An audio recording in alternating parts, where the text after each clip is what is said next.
Gentlemen, hopefully everybody can hear us. Our big screen is not working tonight. We do have you on the laptop. It's Tuesday, September 22nd, 2021, 6 p.m. We're in the lower theater. There is a Zoom link that can be connected. That being said, I'd like to call this meeting to order. First order of business is to approve the minutes of September 1st, 2021. Someone make a motion, please. I move that we approve the minutes of September 1st. I'll second. Peter, Susan's on Zoom, so if you want to grab her by Zoom, she is available. Sue, can you hear us out there? I can hear you. Okay, just make sure you're still awake. I'm here. Okay, motion's been made and seconded to approve the minutes. Are there any notations, corrections, deletions? Anything anybody found with them? Hearing none, all those to approve the minutes would say aye. Aye. Aye. Aye. All those opposed, nay. Motion carries. Next is the additions to the agenda for routine administrative matters and/or pressing matters that will require ratification at a future meeting. I have none. For tonight. Sue, anything? Nope, nothing. Okay. Hearing none, move along. Public comment on items not on the agenda. There's 3 minutes a person. I see no public here. Sue, anything? Anyone out in radio land, TV land? Hearing none, we'll move on to the manager's report. Thank you. Just a couple of items. I know in the past, and Sue has asked me specifically about some of our Act 250 requirements based on our current gravel pit site. You know, we've have a couple of different actions that have been going on. Obviously, for the town itself, we have to do renewals for the pit, and we also have areas of the pit that have closure. I did finally get back some information from Brian McAvoy from the state of Vermont. They do want us to submit what is called a 1111 permit, which is basically, you know, currently we have 2 access points that exit onto 103. He wants us to file with the state to improve those so that they can be considered used for minor commercial use, and they would have to have a paved apron. Not a huge amount of money, not a huge deal. I just have to go through the administrative paperwork and then have that project completed by the 22nd of December. That's the only other item right now that we have open on our end on the pit. So I will work on that with Andy. The second piece is the DEC has been reviewing the issues around the installation of our solar array. They had a couple of concerns about the Williams River and specifically about the wetlands determination boundary and then the riparian boundary of the Williams itself. So there is some language that they requested from the solar company, and the solar company has agreed to make sure that they follow the language that was prescribed by the DEC.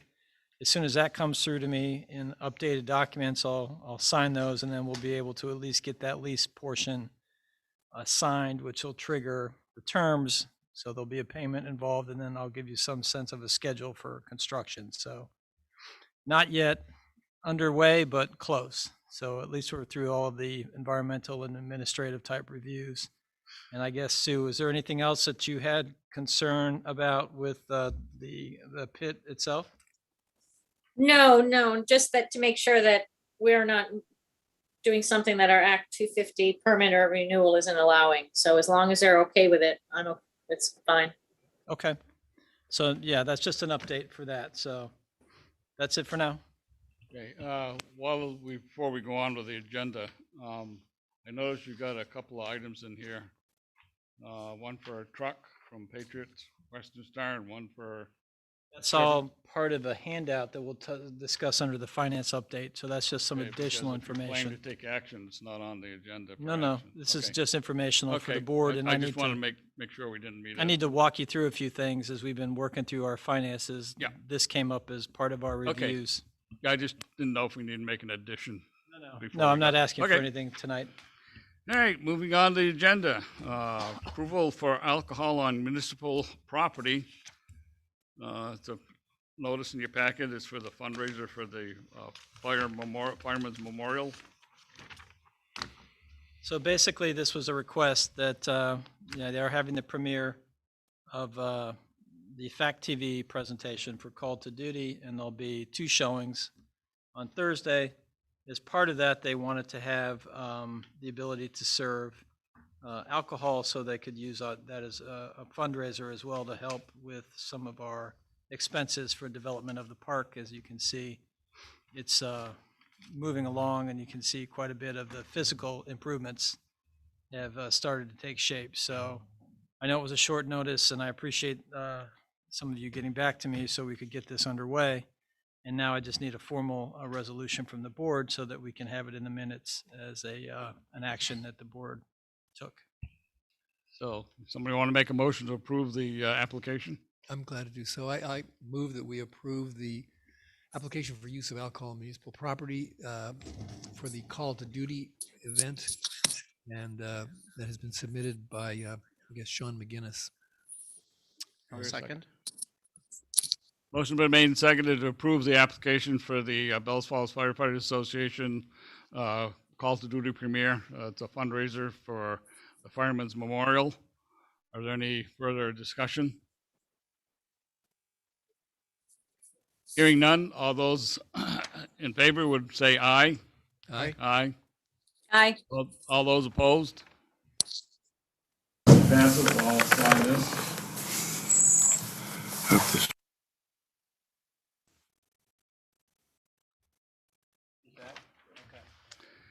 Okay, now we will have the update from the listers, a real estate data discussion.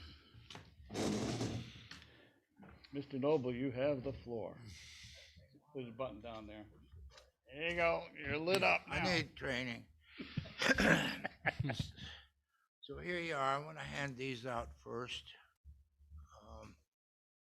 You pass that one down.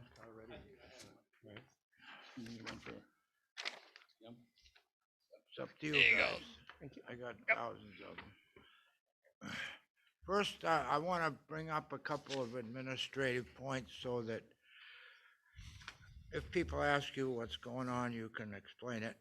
The listers are currently out and about. You'll see us running around. We are doing a data accuracy study to determine that our property record cards properly describe everybody's property.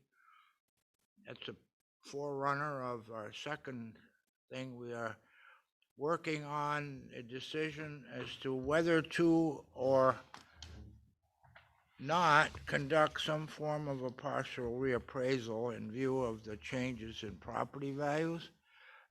We have not decided what we're going to do at this moment, but it won't be long before we're finished. So those are 2 things you can look forward to. The next item is a document that you have in your hands. It's a 2020 equalization study. If you'll notice, the 2 numbers you guys are constantly looking at is the CLA and the COD. This is the latest issue. It is the number we'll be using, or you'll be using, to do anything from here on forward.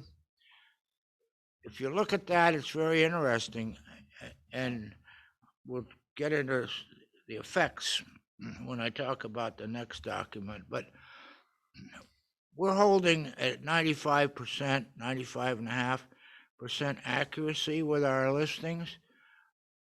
It's wandering up and down about 1.5 points throughout the year. I think 3 months ago it was 95 for the CLA, stayed steady, but the COD went up to 19.8, which was not a good number. When it's 20, the state can demand that we have a reappraisal. At 16, that's the question. And the question becomes, and should we do a partial to shrink that COD right now or not? And the only reason to shrink it would be to extend any future reappraisal. The reappraisal costs a lot of money. We can do the other forms for a lot less. So it's a question of economics, which is the smartest way to go. And at this point, I'm not going to comment because I don't have the rest of the board to vote yet. So that's just there, but I will talk about the CLA and COD as we go into the report that I've prepared. Now, this report, Oh, before you go, can I ask one question on this first Sure. form you just talked about? Yeah.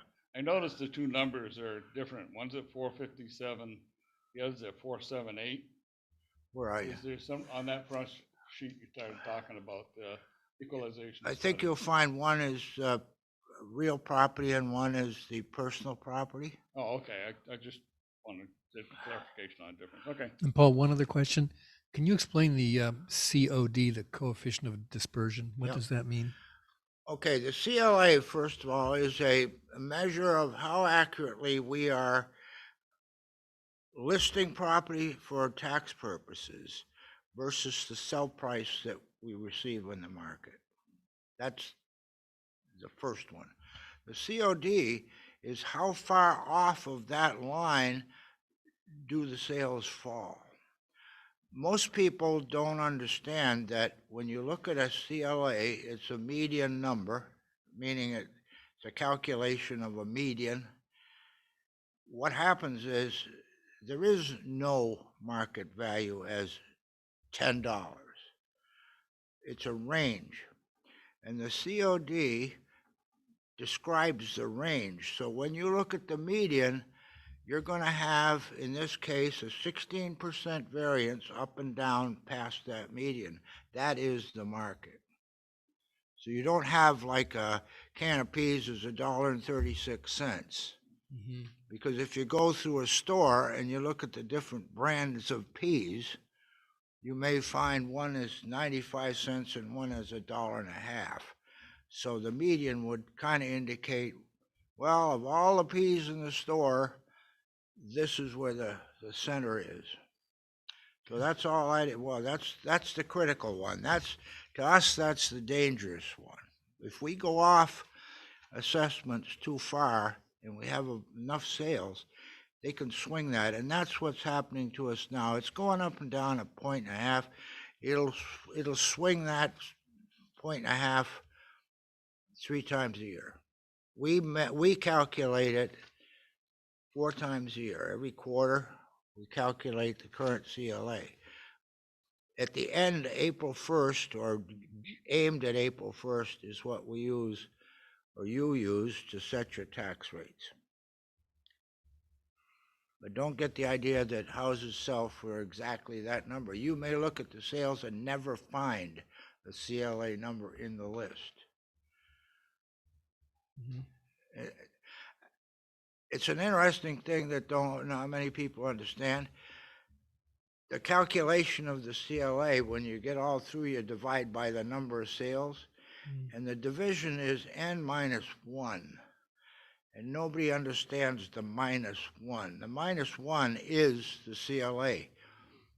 It is the number, it's n now becomes 1 less because there's potentially a non-existent number in the calculation. Now, when you have 100, 200, 300 samples, minus 1 is meaningless. But when you get down to small numbers, minus 1 can be really important. So if you ever see that, if you play with these numbers, don't get all, I've been in classes where people spent the day trying to figure out what the 1 was. Okay. It's a mystery.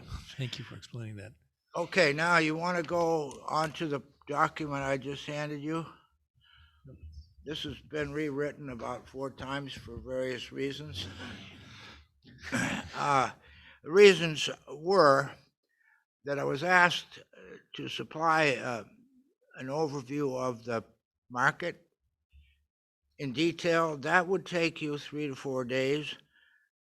and I'm sure you would be tired. So this is going to give you a snapshot of what's going on, and then I will describe it, and the descriptions are on the next page. So the first part is, I looked at the sales for approximately 3 years, and you'll notice that you're going to say, why? There's 4 on the sheet. Well, because we go April 1st, April 1st, so it's not a year, it's going to be a shift. And we end our appraisal for any year at April 1st. The tax year for the town is not April 1st. So there's a shift there. And this only represents what occurred in those years up to April 1st. So you can, if I calculated a CLA today, I guarantee it's going to be different. Okay. But anyway, what it shows you is interesting, and it tells you where this radical shift in housing prices have occurred. And if you'll see, it's right in between 2018-19. Well, that's where April is. So we're looking at a number for single families that sold at that thing at $101,800. That number is in keeping with probably going back 5 years. It's pretty close to that number for 5 years, going backwards. And then 2019, which is now 1 year moved up, it shot up to 162,000. That number was quite a surprise to everybody. And you're going to hear a lot of rhetoric about COVID did it. COVID didn't do it. COVID accelerated it, but for a reason that even that escapes most of us. And the reason is this, that during the COVID outbreak, people were sent home to work from home. They found out it worked. They found out that you could work from home and be very, very productive, to the point that they had long-term dreams of living in a rural community, a rural country, and now they had the excuse to say, I can keep my job in Boston, but do it in Vermont. And then the thing continued. You notice after that, we continued into the 2020 and 2021. What happened now, the last few months, we see a drop in the sales, but not the prices. In other words, we're seeing a drop in volume. That you can see that goes from 50 to 40. And the reason for the drop in volume is our inventory is exhausted. Single-family homes in Rockingham today, there is only one of them for sale for less than $100,000, and that one is a rehab that is completely gutted. The interior is done. After you cross that threshold, you're into the 160s to 200 and something, with a couple of houses for sale now at 700 and some thousand, and quite a cluster in the $400,000 range. They have not been purchased yet. Doesn't say they won't be, but they haven't been. Then you go to the 2 families, you're going to notice the same thing happened. The 2-family houses followed the single-family houses. And that's a question, why? Because historically that's not true. Historically, the 2-family houses were selling house per house, size per size, 10% lower than the singles. Not happening anymore.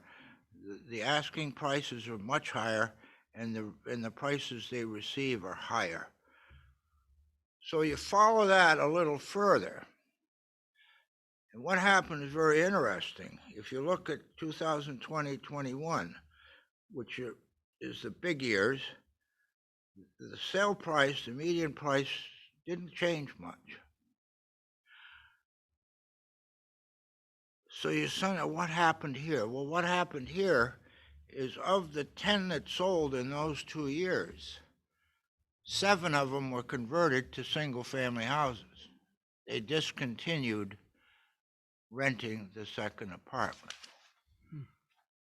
Now, surprise of all, today, I got a note at 1 o'clock with a question that somebody had a house, they wanted to convert it to two-family.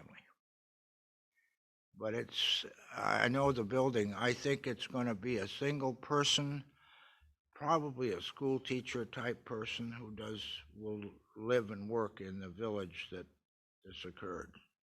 But I haven't seen many conversions in reverse. Nobody adding apartments, most of them taking them out. Then the 3 families, I watch carefully. The first 2 tells you depressed sales. They were literally foreclosure properties which did not meet the criteria for statistical analysis. We could not use them generating a number. And then you get down to the 4 that sold in 2020 and 2021. They held steady at 94,000. They were also not, they were in poor condition. They need a lot of work. And that's a pretty stable thing for the 3 families. And then you go flip the page. The top list is 4 families. There have been no 4 families sold in the last 3 years.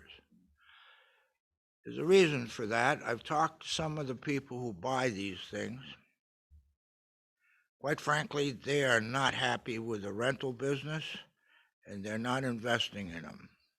They're putting their money in other corners. So that's the story of houses that we define as residential. That's any house that has no more than 4 living units. Once they go to 5, they're commercial buildings, and the rules change.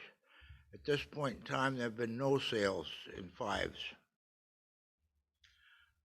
But picture who owns most of the bigger properties. They're very well established renters, and they're pushing, well, some of the properties have 30, 40 housing units. So they're big business. This is not the local guy who's just renting locally. So if you look down below that, you see the special notes. These are notes regarding what I just told you. I've mentioned a couple of them, told you where the sharp increase is, showed you the 2 families follow, 3 families remaining stable, 4 families not doing anything. The single and 2 families showed that marked increase in sales value over this growth period. It's interesting to note that they were similar.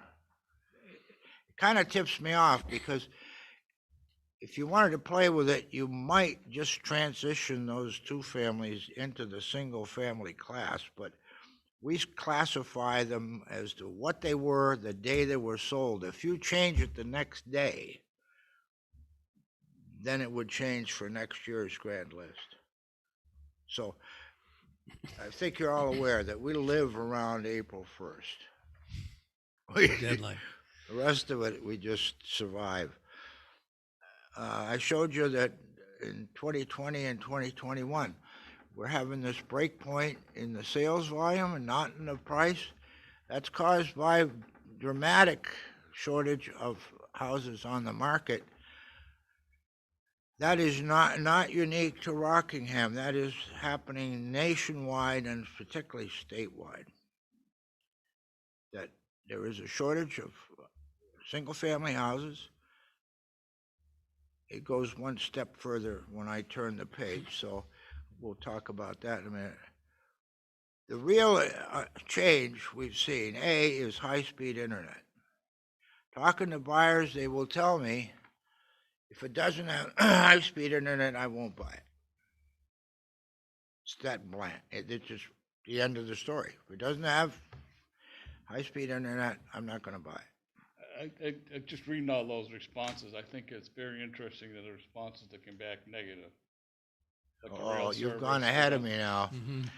Well, no, but I mean, Yeah. you're right in that area and you're talking about, I know. the Right. speed, but I mean, when you look at those 4, 5, 6 no's, I mean, it's interesting. There's no rail service. They don't use that. They don't use rideshare facilities. It was just interesting that the no's you got. The yeses are pretty, When we get to that page, I was not stunned, but quite interested that some of the answers I got,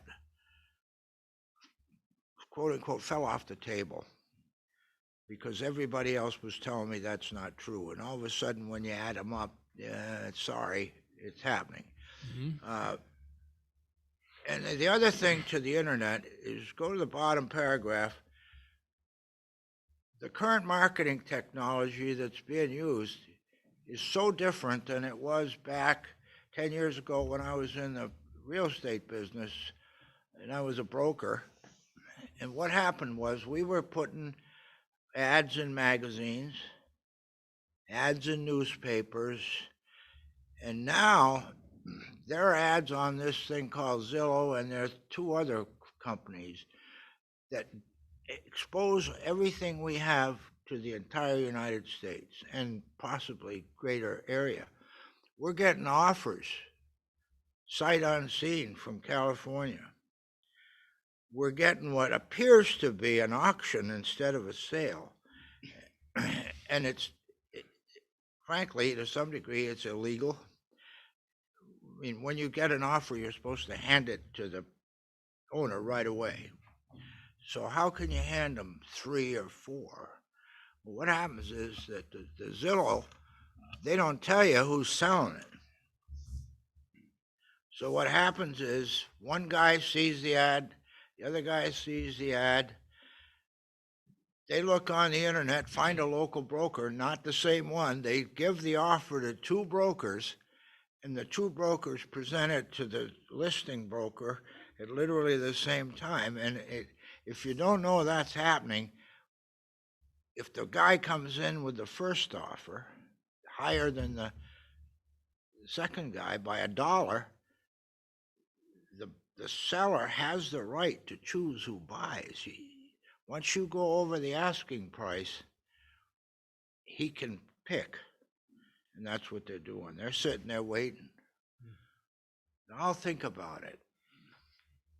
Let's wait till 3 more offers come in. So it's a little out of control, but the brokers are pretty straight, and the brokers have done one terrific job of putting these ads together.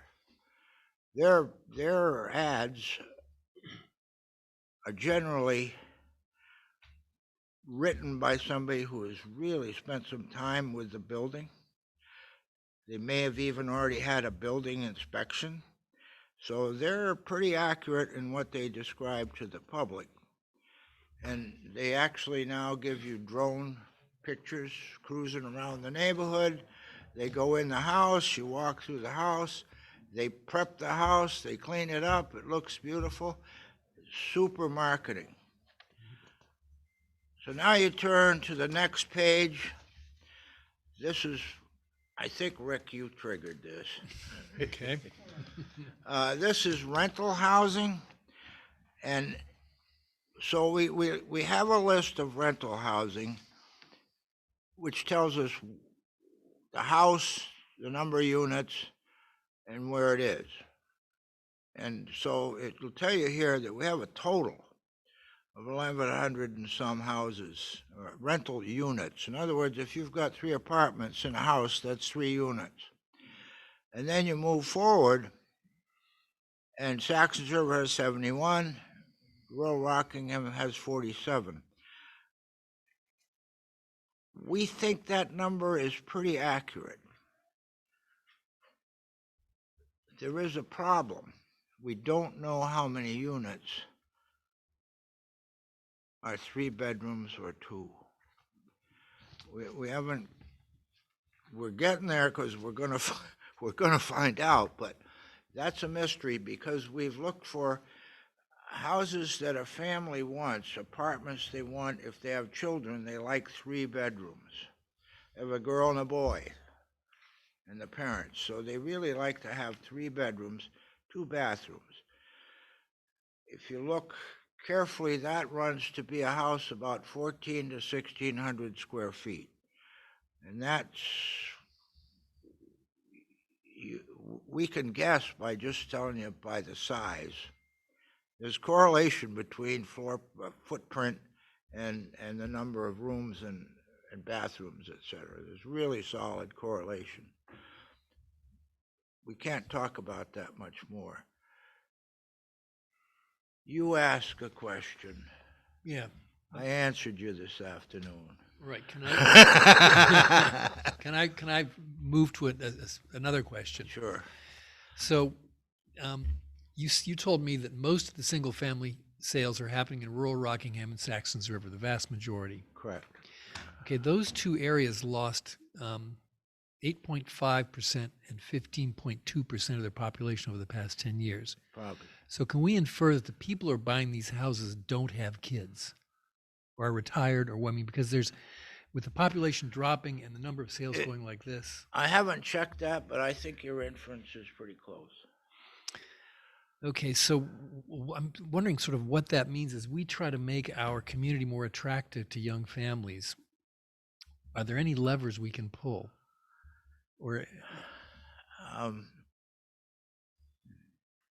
You're going to get personal. Well, I mean, let me explain that. Everything I've told you is information that the rest of the board, Listers board, would 99% support. Then there comes stuff that I see that I may say, okay, but, and always watch out for the buts, because that becomes personal. okay, It's my opinion of what I see. It's not that the other 2 listers have agreed or not agreed. And so one of the problems is financing. We've outraced the ability of a lot of local folks to buy these houses. I'll give you, for all the things we do with big numbers and lots of formulas that are complex, but quite frankly, the answer to most questions is simple, and there are checkpoints. So there are ways that we can just look at a house and say, that's not right. It's not right. I don't care what you say, it's not right. And the same thing goes for a market. We'll look at the market and say, I don't understand this. So there's a way to check quickly. And the way to check quickly is that if you take the value of a house, $100,000, you can't spend. If you get it what it's sold for, we say it's worth. It's 3 times that is about what it's worth. So 3 times your monthly income is your monthly payment. That's if you see it can be financed for that number. You take a monthly income, multiply it times 3, it comes out to 1,000. It means you can go to the bank and feel fairly confident that you can get a commercial loan, a conventional loan, 20% down, have a good credit rating of over 740. You got a shot at it. That's not happening with a lot of our people. We talk about medians and means and all this stuff. Well, it's based on what's known as a standard deviation curve, and that's that funny curve you see in all kinds of science. There's an assumption, and the assumption is that what our data is a standard curve. That is not correct. Our data is not a standard curve. And the problem of this, what we do have, is what I call a skewed curve. Housing prices are skewed to the high side, income is skewed to the left, to the low side, and so when you look at that median, this tells you a good story that the people on the left-hand side of income cannot afford the houses that go above it. Then you count the houses, how many houses are above and below, and you're gonna find that the inventory is even smaller than you think it is. And the illustration for that is that you have this one house at 99,000 currently on the market in Rockingham, and everything else is up in the 140s, 160. So it excludes. Now, what can you do about it? Well, there was a successful program that we didn't like, but it was the Covenant House program. And if you look at the 14 that we have in the village of Bellows Falls, they have been well maintained. They look good. Those folks are members of the community. They live here. They got kids in school here. And they will be, as you see in the questionnaire, the people that are working within 30 miles of Bellows Falls. They're not going 200 miles. So the vast majority of these people, we need to find better ways of financing houses. And it may include some, I guess we'd call governmental influence, like Covenant Housing was that the Wyndham Windsor Housing Trust owned the land, and that was the deposit. It was secured by the Wyndham Windsor people. Right away, you took away the problem of the 20% down. Mm-hmm. And they had, the banks had the safety net that if the house came to sale, Wyndham and Windsor would buy it back. So boy, the risk factor went down for the banks. I haven't seen a great effort in that direction here. Okay. And I don't see in the direction of a lot of our subsidized housing where we're pushing for more than one bedroom apartments, and that limits the market for the family. It limits the market for the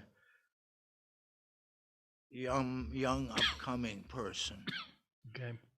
So part of my objective with this report is not to tell you what to do, but to tell you what to look at, and then figure out, can we not address that issue? And that's past. It's not in my playpen. All right. And so a normal market, when prices are going up like this, more product would be produced to meet the demand. Got a problem with that too. Go And ahead. you've told me that current use keeps a lot. I mean, we're not subdividing because people who pull land out of current use have to pay a penalty. So, and you said there are what, 2 houses have been built in the past 2 years? New houses? Actually, no, I checked 3? this morning. That's an interesting build thing because it will show you another trend. We have built 5 new houses in 3 years. 3 of them have been built by residents. They are all what I call normal working man's houses. They're running in the $120,000 to $160,000 house. Mhm. Every one of them, in some way, is connected to a contractor. They're family members. The contractors are building them for them, and thereby the labor cost drops. And they're on land owned by parents or members of the family. There aren't many built. Well, one is built by that I'm fully aware of was built by an out-of-stater. And I was surprised because the names didn't ring a bell. When you saw the name, it didn't fit. But it turns out it's a family-owned parcel of about 350 acres in it. And the family gave up 20 acres to this one person to build a new house. And that house is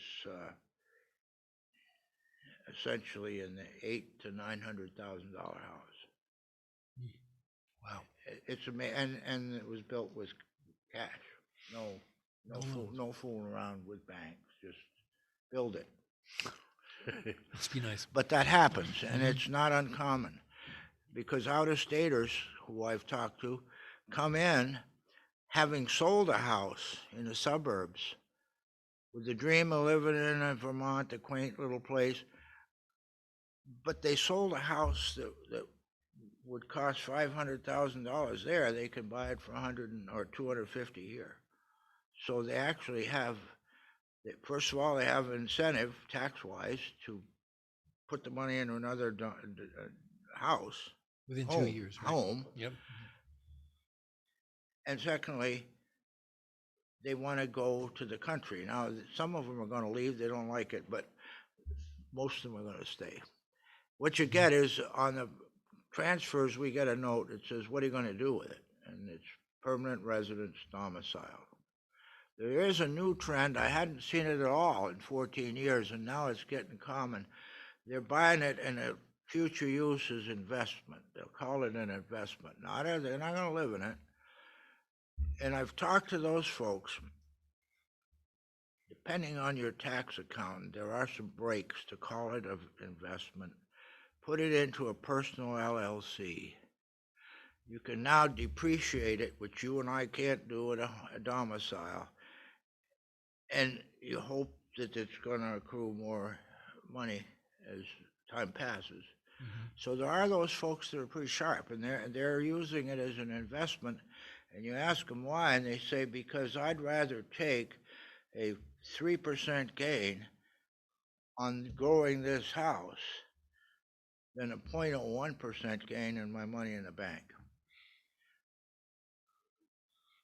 They're just uncomfortable with the current bank type stuff. Mm-hmm.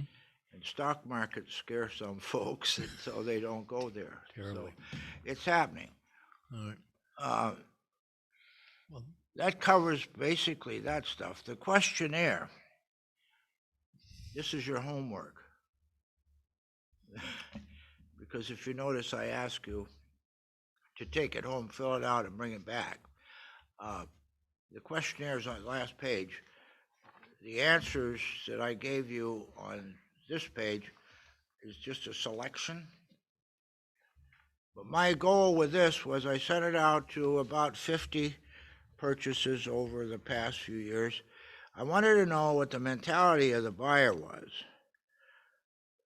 The numbers don't tell you that. They do if you add them up, but when you just talk to one person or another, it doesn't really count. So I asked them questions, and some of them surprised me. One thing that surprised me was that out of the total number, I found no one who was interested in skiing. They didn't care. They said, no, that's a weekend thing. We'll drive to that. What they wanted, they liked outdoors. They like privacy. They demand internet. They are absolutely interested in the interstate. Do I have access to the interstate? Could I get to the interstate?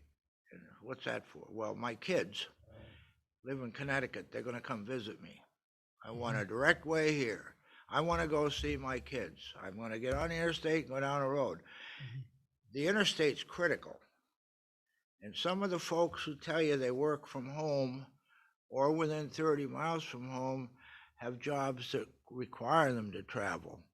And what they want to do is get on an interstate, go to a close destination, and then work throughout the city or town and come home. They don't want to drive up Route 5 from Hartford, Connecticut. And so that's what it's all about. They really love the fact that they can get out of town and back in. There was a question in there that'll make you laugh. It's about sidewalks. Sidewalks important, and I know where the questionnaires come from. Nobody else does, because you'll notice the questionnaire is blind. There's no name on it. But you ask them, you told me you wanted sidewalks. You live on Parker Hill. And they say, oh yeah, we need sidewalk.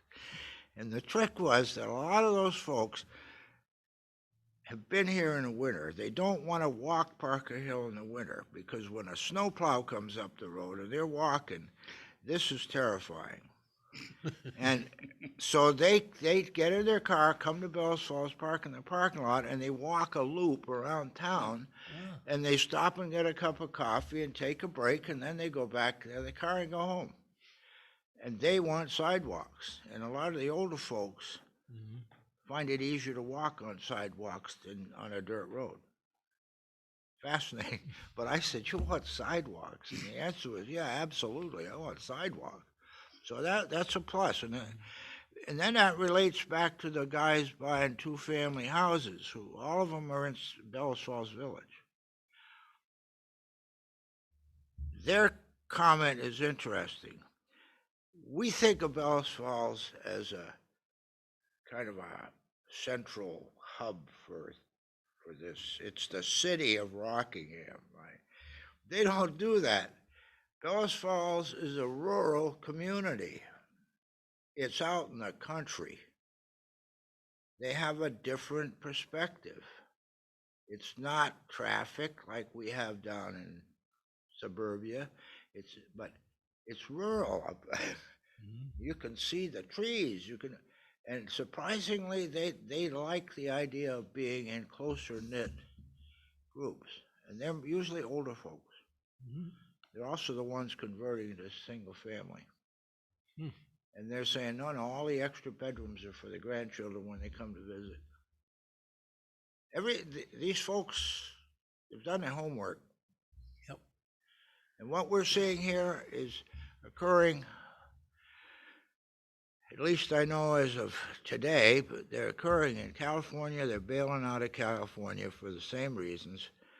And now I'm surprised Arizona's having trouble with this for a slightly different reason. But there are folks moving out, especially older folks, who have chosen the fact that we've lived in this rat race long enough, it's time to go. And we have a lot of folks coming back who have roots here. They moved out of here 30 years ago, 40 years ago for better jobs, but they remember their roots. They played on the BF football team. I'm going home. Mhm. My friends are there. Even though I haven't seen them for 30 years, my friends are there. So there's a reason. How to attract these folks? Boy, they want, one of the questions I think you answered it, Scott, was culture. They are interested in a little bit more culture than we're used to. I think that's why I look at Main Street Arts as one of the drawing points of Saxon's River. It really is. And they look for that. And when they find it, they will pay a premium to stay there. So then on the next page, this is your homework. They're all 27 questions there. You can answer them. I would suggest you sit down and think them over, because they're not just simple yes or no answers. They tell a story as you fill them in. But put yourself in the position of somebody coming here to buy something, and then just for a minute think about why you're here, because you had every right in the world to move, and you stayed. So if you do that, I'm sorry to tell you, the answers on 2 sheets of paper are going to look the same. We're not different than the other guy. And that's about all I can tell you, unless you have questions. You're invited to come up to the office if you want information. We have it. We can get it. We have programs written now that we can actually zero in and examine the villages. We can examine the whole town. We can examine neighborhoods. We can examine houses individually, and we can examine the critical thing I'm looking at now is the effect that depressed housing has on the adjacent houses. So we can actually go in and look at 3 houses. If one of them is bad, does it affect the marketability of the 2 adjacent houses, 3, 4, the street, the block? So we can dig all that up. It's all part of our study to move forward for our next reappraisal. Well, Paul, I just wanted to say that we're really lucky to have you in the lister's office. I understand you're one of the most credentialed listers in the state of Vermont. The 4 of us. in the whole office. Yeah, I know you're a team. No, there are 4 of us in the state. Oh, one of us works for the state, one of us works for Nemrick, one of us owns their own company, and Bellas Falls has got the fourth. Wow.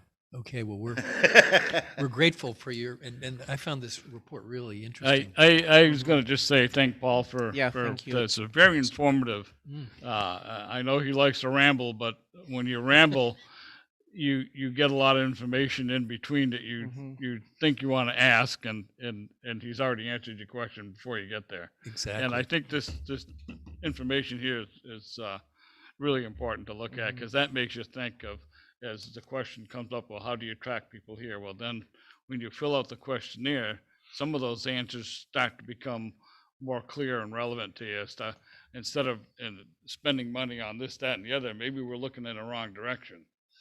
I mean, are we, what you have to ask yourself, why would people want to move here? What do we have to offer them? And that's the question you need to answer. And particularly young families, Well, I mean, that's true. And that doesn't, I mean, jobs, as you can say, is one thing, but that may not be the total answer. I mean, as Paul says, people are coming back here. Yep.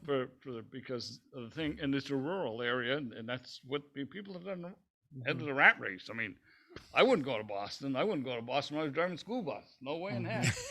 I mean, I just hate driving in that city traffic. If I have to, I will. But right. if I have my options, I'll find someplace else to go. But anyway, so let's move on here. Paul's taken up enough of our time, and we appreciate it. And if anyone, as Paul says, anybody wants any further information, feel free to stop up or give them a call, and they'll be glad to entertain you. Thanks, Paul. So. We don't turn anybody down in our office. We have a fundamental business plan up there that I put it in effect with a little bit of pressure. But basically, we try to answer any taxpayer's questions in less than 24 hours. Okay, so let's move great. on to That's Article great. We're lucky. 3 on the agenda, and that's the proposed sale of real estate, 34 Old Terrace. That's the thing we took up the last meeting or two, so we now have a full gambit here of information. So, Paul, you want to take the lead on, Scott, you want to take the lead on this one? Sure. So there's a couple things here. So I had attached as well, just for informational purposes, you can see what the DRB and zoning has done relative to, this will be a proposed subdivision. And so the question that we have to answer is, we do own a piece of this proposed subdivision. And there is a proposal in front of you to transfer this property to that developer who is local. They're not local Bellows, but they're local Vermont. They're from Brattleboro. And the goal is to then redevelop those, which is a difficult site. If you guys know the site we're talking about, there's steep slopes. There's not a lot of space. It's been difficult to try and come up with a reasonable reuse for this. And I think it also a little bit fits into the conversation that we're having tonight, because these proposed houses sort of fit within this conversation that we're having, in terms of the goal with these 3 houses is to make them reasonably affordable. So within our range that we were talking about, with 3 bedrooms. So it would be good for families. Does not have a lot of land to maintain, which also appeals to another portion of the market, right? People that might be looking to maybe relocate or downsize to something they don't have to maintain. And it also then puts this back on the tax rolls, as this property has not been performing for a period of time. And when we get to our joint meeting, you'll see it'll show up on our delinquent tax list. So it'll be one of these that we'll have to go and at some point discuss abatement. But this is the first step in a process, if you agree, to start the ball rolling on this proposed subdivision. You open for comments? Sure. I think it does fit into our earlier conversation quite nicely. It's affordable housing. It puts property back on the tax roll, and it improves the quality, I think, with new construction, the way it's described at least. It looks like it's going to be relatively well built. So it seems to check all the boxes for me. Yeah, no, I don't have any opposition to it. It sounded like a good deal. It's just like, when you discount some taxes and abate some stuff to get a good example is the Hetty Green Motel. Look at what that looks like now. Yep, I remember that. Compared to what it looked like before. And I understand there's, they have renters in there already in the great. southern, section. They can only rent out 5 because of the fire, inspection. They haven't done a code problem. inspection on the rest of the building, but yeah, I mean, that's one way to increase like you say, the housing, and it's a good way to do it. Right. There's also, I think, as part of this transaction, there's another piece of property that I believe the developer is also pursuing with an out-of-state owner at the moment. So, and then a piece that they own. So there'll be 3 when it's all said and done. I think the only thing maybe that we might want to recommend is that you agree to pursue the purchase and sale agreement, but that you also maybe put in a stipulation about the proposed owner, which would be the Future Local LLC, would then have to appeal any past due taxes to the BCA. And then you might want to include some sort of time restriction depending upon how you feel about a reasonable time for that developer to get a building permit and actually begin construction. And the reason is obviously you want to incentivize them to not just sit on this, but to continue moving forward, especially given that I think we want to see that progressing and not just sort of sit in a stalemate. So those would be the only things. I did not add those. I just wanted to see how the board felt. This purchase and sale agreement did get reviewed by our attorney, so he has no problem with the form. He did think that it made sense based on our conversation to maybe add some of those additional requirements, but he did not think that that was a make or break for the sale.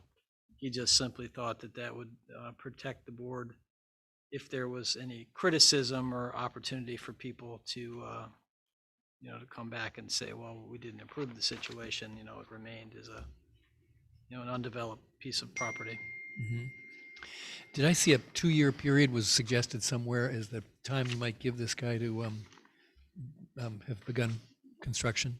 I think it makes sense, and that would be to get a building permit and then to begin construction. I think you want to give them, 24 months to do that. Obviously, not a lot goes on in the winter, so you're really talking about spring and then through the next construction season. Yep, that makes sense. So you need a motion to approve the purchase and sale agreement and authorize you to sign documents to that effect. Did you want to add anything to that, Peter? Would you like to make some additional requirements in terms of? Well, I noticed your letter says that they got 24 months. I think that's what we discussed earlier, Right. that I think in the abatement hearing, when this came up, they would contingent upon activity either completed or started it within two years Correct. after the abatement. I don't So, think we said completed. I think they said it had to be started. It had to be yeah. underway. Yeah. I Right. said one, either or, so. So, okay. That being said, if someone wants to make the motion to approve the purchase and sale agreement with an authorized manager to sign the agreement. I move that we authorize the town manager to and transact the purchase and sale agreement with the future what's the Future Local LLC would be the buyer. with Future Local LLC for the properties at 34 Old Terrace in Bellows Falls. And authorize the manager to sign. Oh, yes, and authorize the manager to sign necessary documents to complete that Do I hear sale. a second? I'll second the motion. A motion was made and seconded to approve the sales and purchase and sale agreement for the LLC, Future Local LLC, and have the manager, authorize the manager to sign any and all documents. Is there any Peter, further- is there any, public notice we have to put out for this? What's the legalities here for this? I checked with Steve Ancuda, and because it's already gone through a process, he did not feel that we had to do a separate VSA process where we have to give it a 30-day requirement and make it eligible for a permissive referendum. So he felt that we were okay with that. Okay. Okay, and everybody's comfortable with that 24 months, they have to get something, going and within 24 months of the sale purchase? Yep. Yes. Okay. Yep. All right. I don't know if he, luckily he'll get a contractor in 24 months. Is there any further discussion?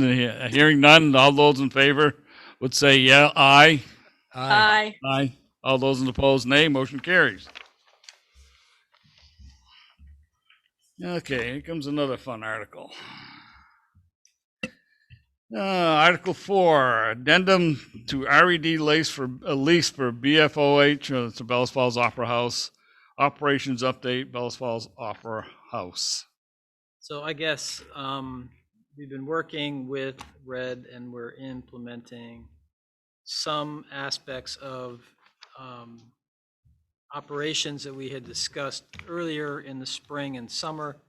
We're well into the Spectrix ticketing system. We were successful with acquiring the cultural facilities grant, if you remember previous conversations. So we're working on specifications or requirements, which will include enhanced theater lighting, some enhanced safety lighting so we can raise and lower the house lights, and some other electrical work. So we are updating those systems, and we're very glad that we got that grant. That's, if you recall, a 30,000 grant, but also required a local match. We still have monies that we're still eligible to spend through the shuttered venue grant, so that's going to help pay for the Spectrix system.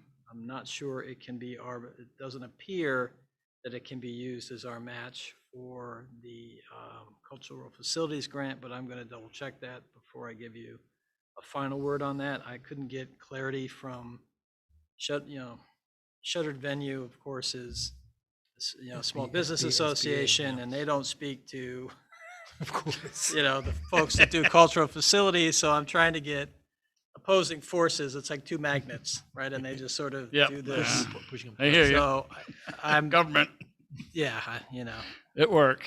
so we're working on it. So I don't have that final answer for you, but what this addendum does, I think, is further develop our relationship. Again, we have this umbrella, so we still have the ownership and the management, and those pieces are still run through the town. So the board obviously has the control of that through their policies and procedures. We have a committee that we're still working on with Opera House Committee, so they're involved and will continue to be involved as these issues come forward.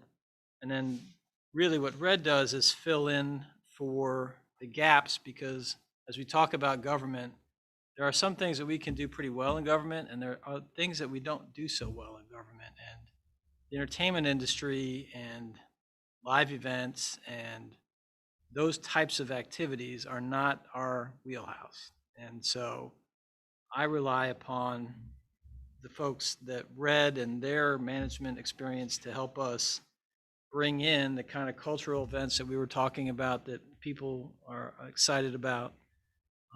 Hopefully looking for more events. We have our fingers crossed that we don't run into any kind of state-related mandates in terms of using our space, because we've been very encouraged by just the most recent programming that we're doing with things like this David Sedaris event this week, and ticket sales, and some of those are fairly strong for that event. Movie sales, and we'll get into operations later, are not really following as robust as we had hoped, but I think that there are ways that maybe we can address that as well. But this piece really is sort of the next step of the relationship, which will help us keep the programming pieces of the theater more, I think, more in tune with that marketplace, and that's a market that again, we're not, as government people, we're not as attuned to, and I think we're going to rely on RED and their ability to help us with keeping this theater a viable operation. And I understand that we're still working towards our goal of financial viability. We're not there yet. I think the board understood that when we undertook this process. We said we're going to take a 2-year window and give it a hard look after 2 years and see where we are. So this is another step in that process as well. So with that said, I think Charlie and I think Jen are online. I don't know if they have any questions or anything they want to add to that. That was just sort of the 10,000-foot view, but I'll certainly let them jump in. I want to jump in just to say that Jen, something stopped working. She got knocked out of the meeting. She's now in the waiting room, waiting to get back into the meeting. So whoever is moderating that can let Jen back in. That'd be great.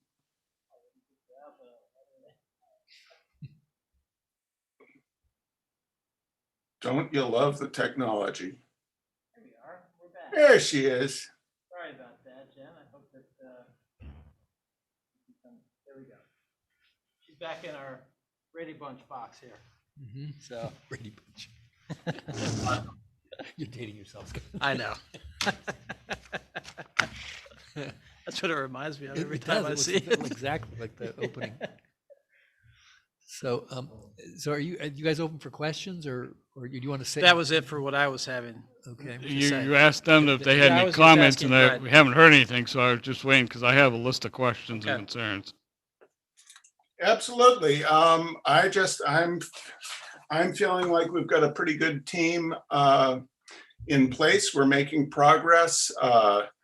The Wednesday Night Classic Film Series has been wonderfully supported by local business and individuals, and that is fully subscribed as it has never been before. The the on-screen advertising program has it's been a slow but steady build on that.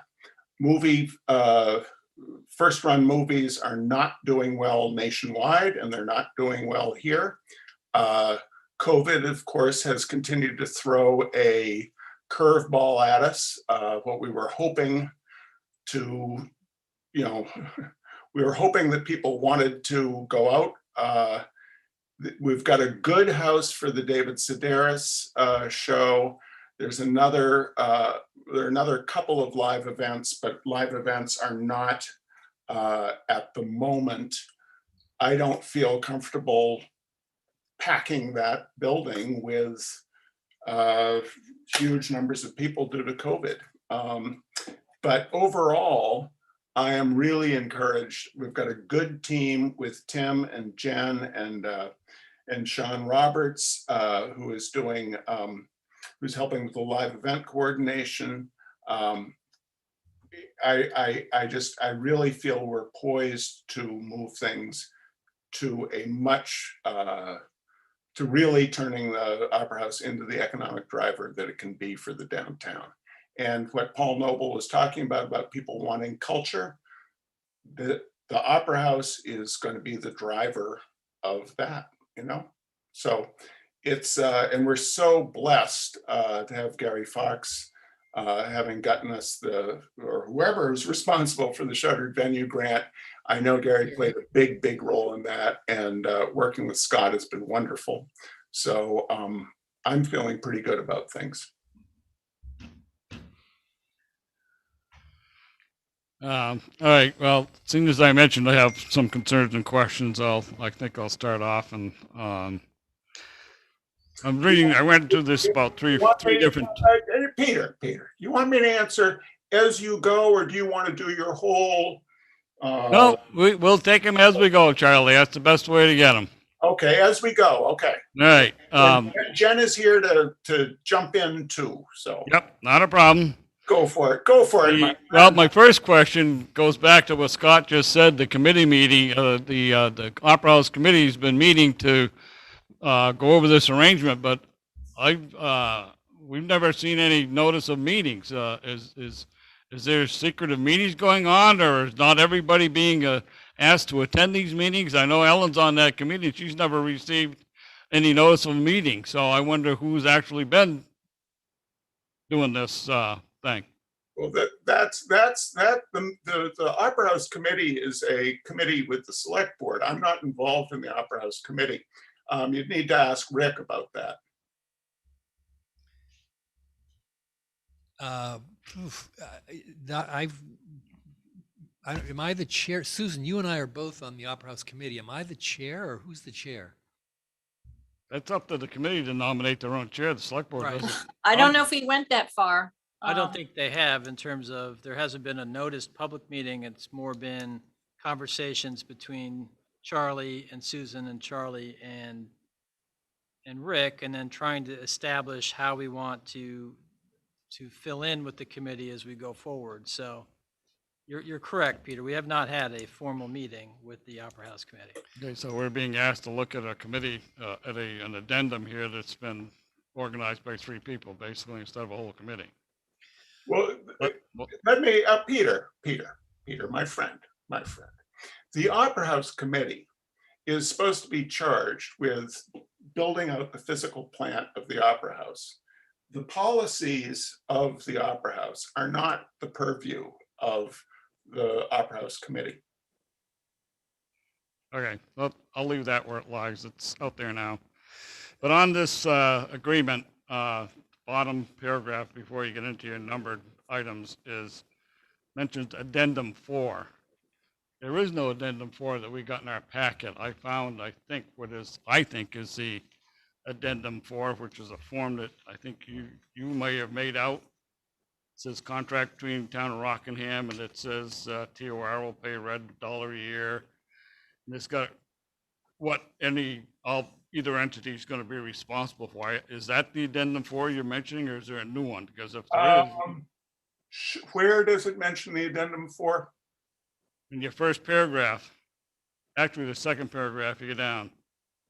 The very Second. last line says, whereas the town and Red have established mutual goals for the BFOH, they are set out in addendum 4. Well, there's no addendum 4. Well, Peter, you got me there. You got me good, my friend. There's no addendum. I've got an old one that I dug out, and I think that's what it is. Oh, no, it's addendum. It is addendum. All the addenda are addended on the proposal. So it's addendum in the packet. Addendum 1, addendum 2, addendum 3. There We could is strike no that. addendum 4. We could strike that, Peter, for the sake of, Well, there's I some think it was just items a on there drafting issue. that raise some questions. That's why. right, there is no addendum 4 that's part of this agreement. So I think it was just an All earlier right. going through versions, and I think it must have been just a, I know I'm a perpetual disappointment to you, Peter. I screwed up there. There is no addendum 4. My human flaws have yet again come to the fore. All right. So- Another question. We need to clarify that the lower theater is or is not part of this agreement, and is or is not under RED operation. RED is not operating the Opera House, Peter. You mean okay. RED is kind of providing consultant help to the Opera House. We're not operating the Opera House.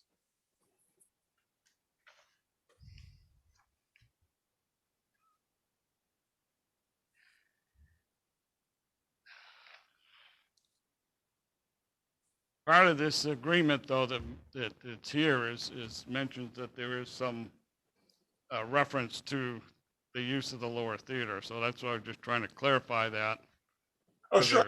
The lower theater, when it is not being used for municipal meetings, is part of the totality of the Opera House. we haven't looked at it as a separate programming entity, Peter, in any type of strategic planning. It really exists sort of as an addendum to shows or to other types of programming. We have not gotten into that portion where we could formally program this space. I think if we get to that point, we probably have a good problem, and that is we've got more programs than we have space to put upstairs. That would be a good. And that would be Which raised the question, Right. could the town needs get down and get booted out of this room because the operation of the theater needs to have this, and and we're relegated to some corner closet, No, which is not no, correct, ultimately the because- town. No, I'm just, yeah. those are, when you read Right. through this, those are the questions that pop up in your head because it's not clearly defined.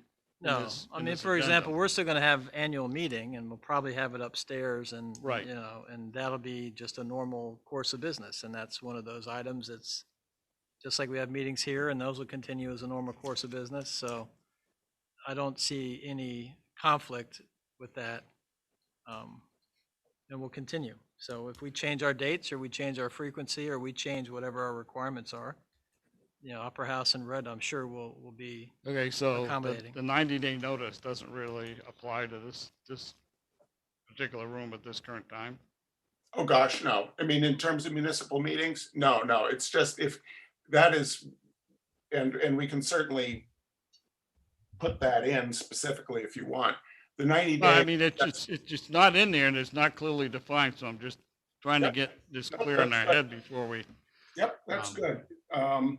I would think at some point we'll come back and again, this will probably be one of these items that we'll have to talk to the committee about, because this space that we're sitting in now will require additional improvements in order to be used for any kind of public type of, you know, substantial programming. So I don't think we're anywhere near that.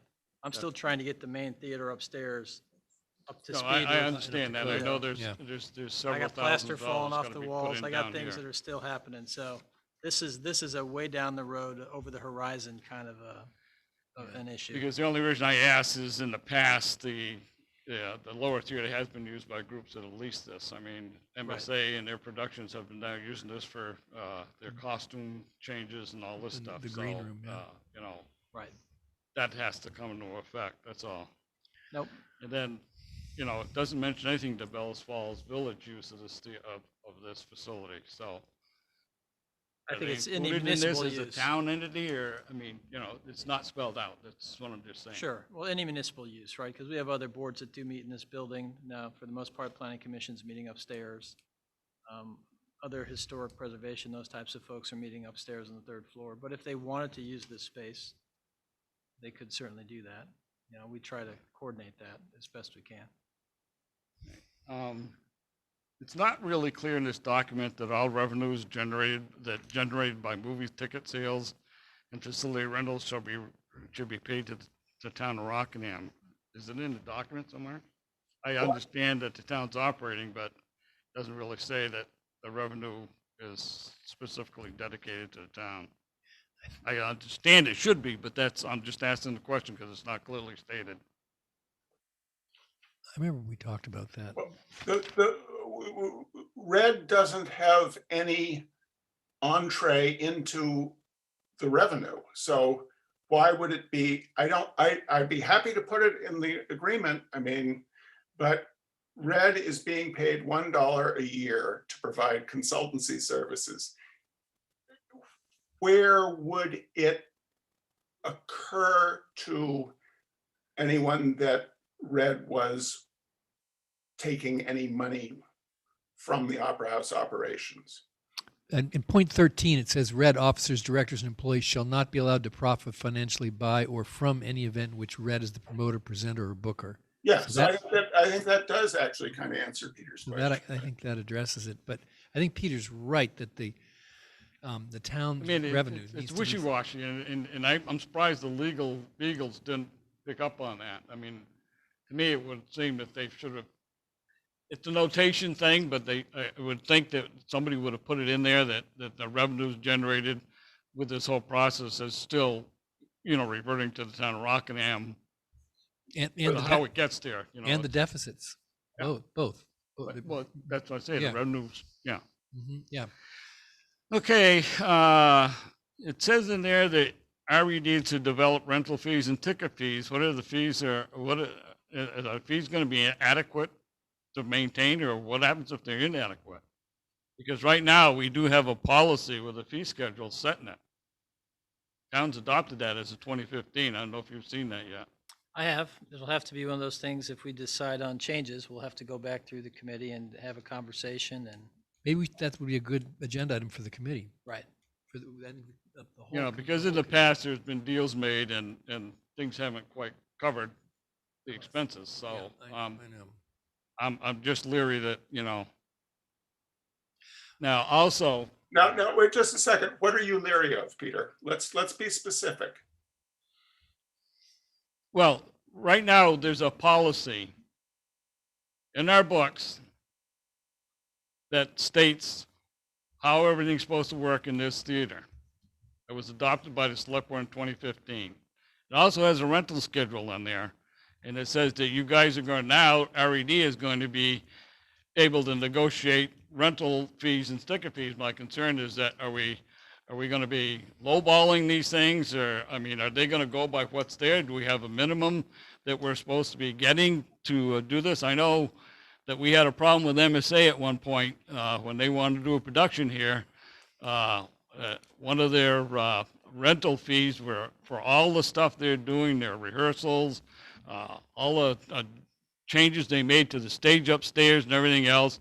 All that time was supposed to be included in rentals, and there was something like an agreement of about $17,000, I think I remember. No, And that kind of went in Peter, the basket, Peter, so. Peter, do you want to remember, or do you want to blueberry? Back again, Charlie? The previous contracts with MSA were negotiated contracts, and they were signed and agreed upon. The last time the Chicago deal was $9,000, and that took in the rehearsals and the performances. Yes, that is a negotiated deal. That's an extraordinary situation where you have a community organization utilizing the Opera House for an extended period of time. The posted rates would not really be germane at that point. In terms of outside renters, in the past, under town management, there were indeed any number of lowballed, off the books uses of the Opera House. We are being very careful, and Jen has been through several iterations of people working the Opera House. If Jen feels like I would love Jen's perspective to see if she feels like we are being more consistent now and being more conscious about trying to maximize revenues for the Opera House than we've been in the past. I think we're on a very good trend. I think we're being far more financially careful than has been in the past. And I'm proud of the job we're doing. Okay. Yeah. The current policy states that there will be a town representative at these events to make sure things are run currently. Currently now, your proposal, this addendum states that the LEC is going to be responsible for that. Is there? The LEC is the town representative, Peter. Okay, well, I'm just trying to. Yeah, and go ahead. I'm just answering. You're asking. I'm Don't answering. get excited, Charlie. Don't get excited, Charlie. I'm not trying to be negative. I'm just Oh, trying to. no, don't Tom. get excited either, Peter. And I know you're being positive. You're being so positive. Okay, now the other thing is you mentioned memberships here. How is that going to work, Charlie? We don't know yet, Peter. One of Okay, the well, no, just right now you have Friends of the Opera House, I guess, or whatever they call themselves now, that they can buy seats or chairs or something, I guess. And that's how they get there. Peter, I didn't come up with that. That's previous iterations. I know that. I'm just asking you if this is going to be comparable how you're thinking. No, what I envision, I'll no kidding around. I envision one of the components that the Spectrix system allows is membership. I think people are really have a real tie to the Opera House. And I think that is something that can help alleviate the deficit that the Opera House has always operated under. In the past, the idea was floated between 2006 and 2009. The person who was the Opera House coordinator, the position that got eliminated in 2013, that person was charged with attempting to have to establish a membership program and have like an annual party at the Opera House. That never has happened. One of the great things about Spectrix is that we will be able to offer, if people wish, to be members at various levels, which could have concurrent benefits to them of either a discount for events where we can control what the ticket price is, or, you know, it's just a potential revenue generating channel that really at this time we have not spent any time figuring out what that would be. It's really looking, you know, that's a bit down the road, but I am confident it will happen. Okay, well, that answered my follow-up question to that about members getting discounted rates for attendance at venues. Because right now, Pentangle does the same thing up there in Woodstock. If you're a member, you get a discount rate, which could cause some issues, but I Yes, guess no, may not. if we're doing first run movies, the issue that brings up a problem with the first run movies. And so we would have to have the studio does not care whether or not we're offering you're right. a membership. So that needs to be brought into, if there's a membership at, say, $50 a year, it can't be that you get 10% off as many movies as you want to go to. It could be that you get, you know, 2 free tickets to a first run movie during the year, and that's a cost we would have to back out to give to the studio. But again, that's all a ways down the pike. Yeah, okay, no. You know, but it's all being it's being considered, Peter. It is the team we've got. Jen and I talk virtually every day about ways we can make this place work. And it's an exciting time. It's a scary time. It's a challenging time, but I really feel good about the direction that we're all facing internally.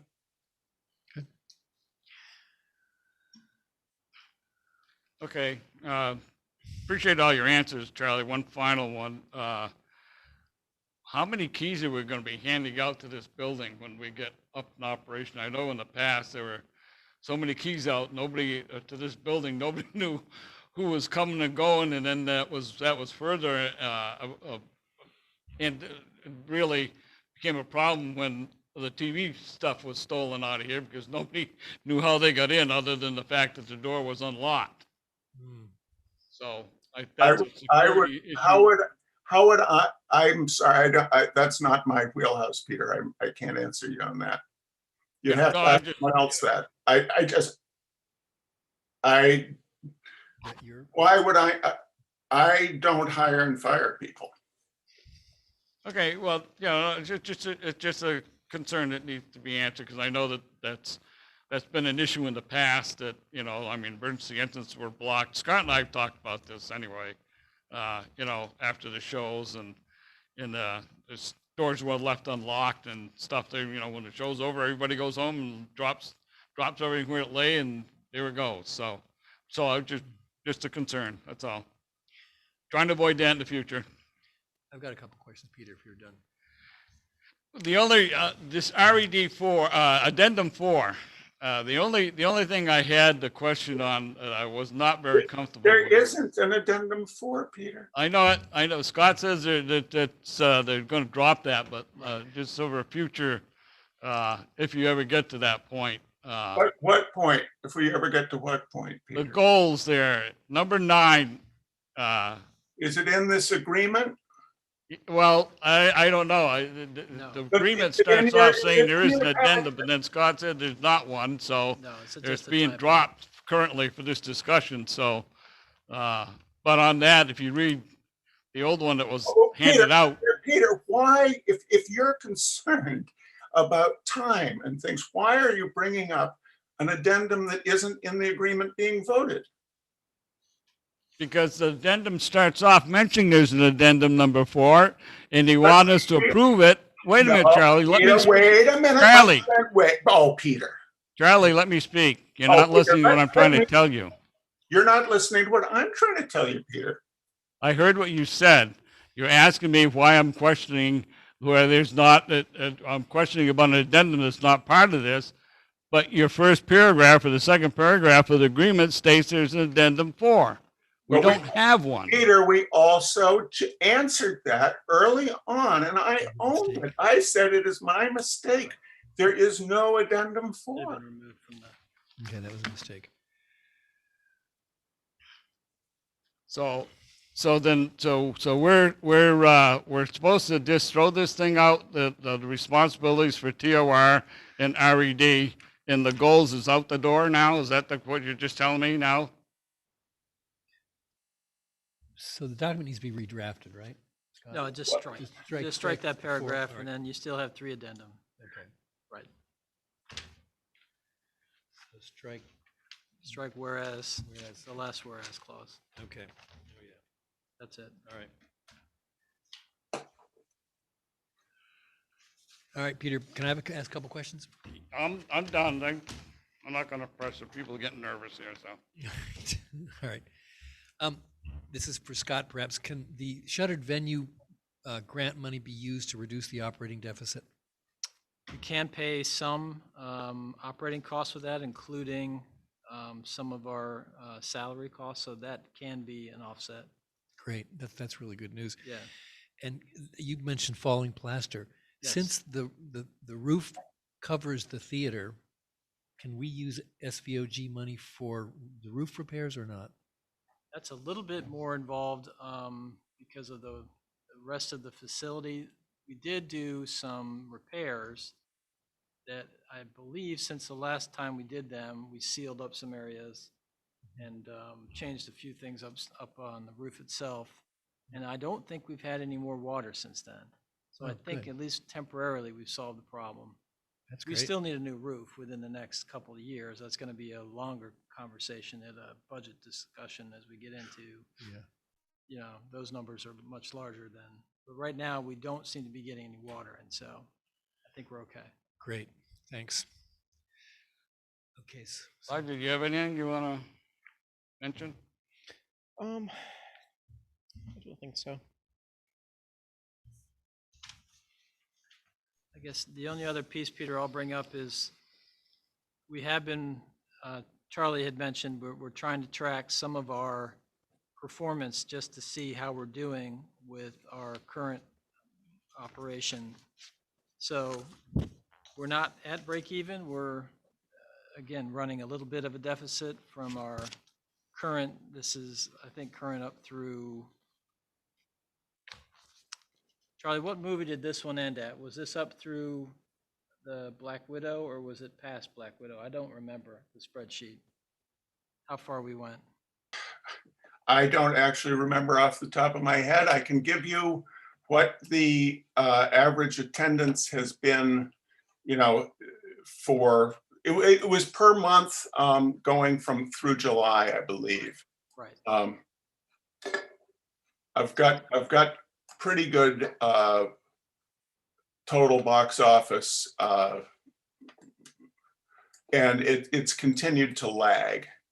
It's continued to lag. So we're still running a little under a break even just from a pure operation standpoint, which does not take into consideration, and Peter has pointed this out, that we are still subsidizing capital expenses. We're still subsidizing utilities, and we still have debt on the facility that was from a previous renovation that this is not covering as well. So I don't want it to be, when I say we're almost at a break even with those caveats, just from a pure operational standpoint, we do have some numbers with our first run movies that are a little bit of a concern, and that's a national concern. We'll see how we're going to do with these live events, and hopefully we can get more and see if that helps our bottom line. And, again, if the environment changes and we don't have more variants and people are less COVID averse and we get more comfortable doing larger events indoors and bringing larger crowds, maybe we'll see some change in our attendance, but that's all speculation and, I just, Yeah. when you look out in the crystal ball, it's really hard to see how that's going to go. So we'll have to, keep an eye on that. And as we go through the budget process, talk about those things and then talk about our long-term investments in some of our facilities like our roof and updating our plaster, and there's some other items that I think Right. are, more costly that we'll have to talk about. Right. The thing I would really point out is that the 8 ball that we're behind is that first run movie attendance so far has been, it was 39 when we did this spreadsheet is the average number per screening. And as of last week, there's some new figures that have come in since then that haven't been integrated into the spreadsheet. It was 38. But anyway, so let's say it's 40 people per show. In 2019, the average was 81 people per first run movie.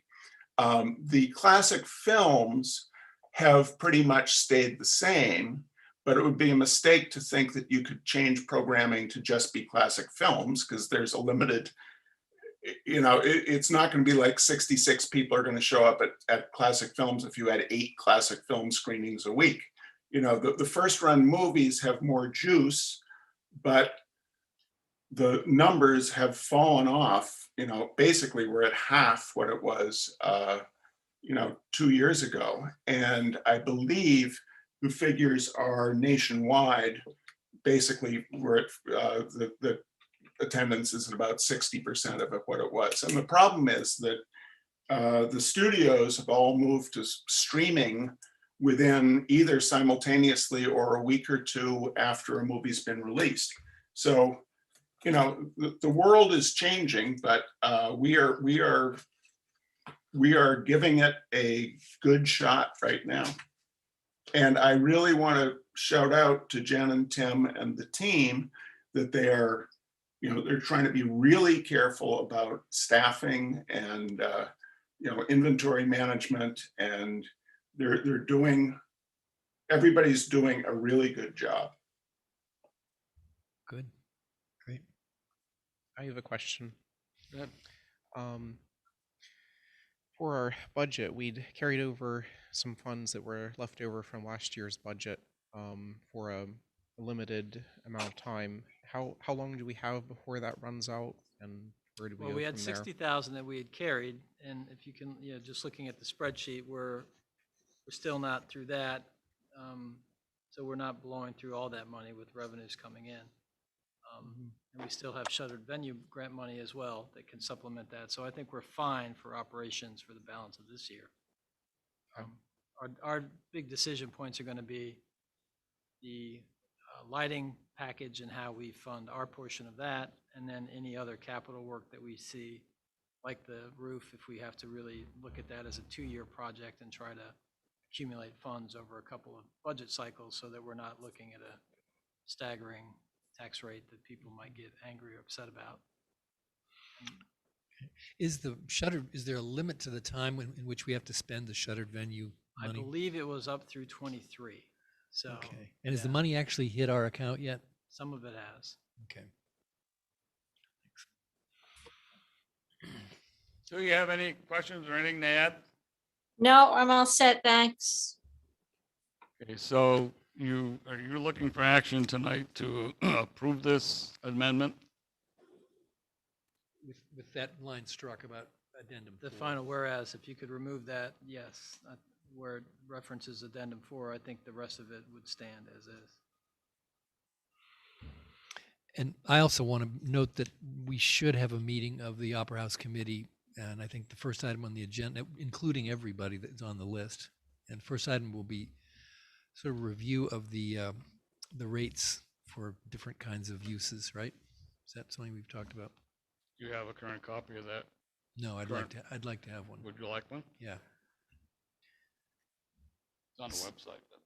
All right. So Susan, you and I should probably get together to call a meeting of the Opera House Committee. Yep. Okay.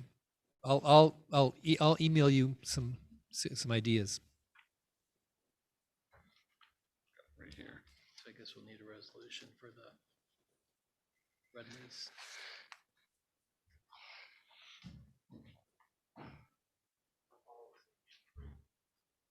Thanks.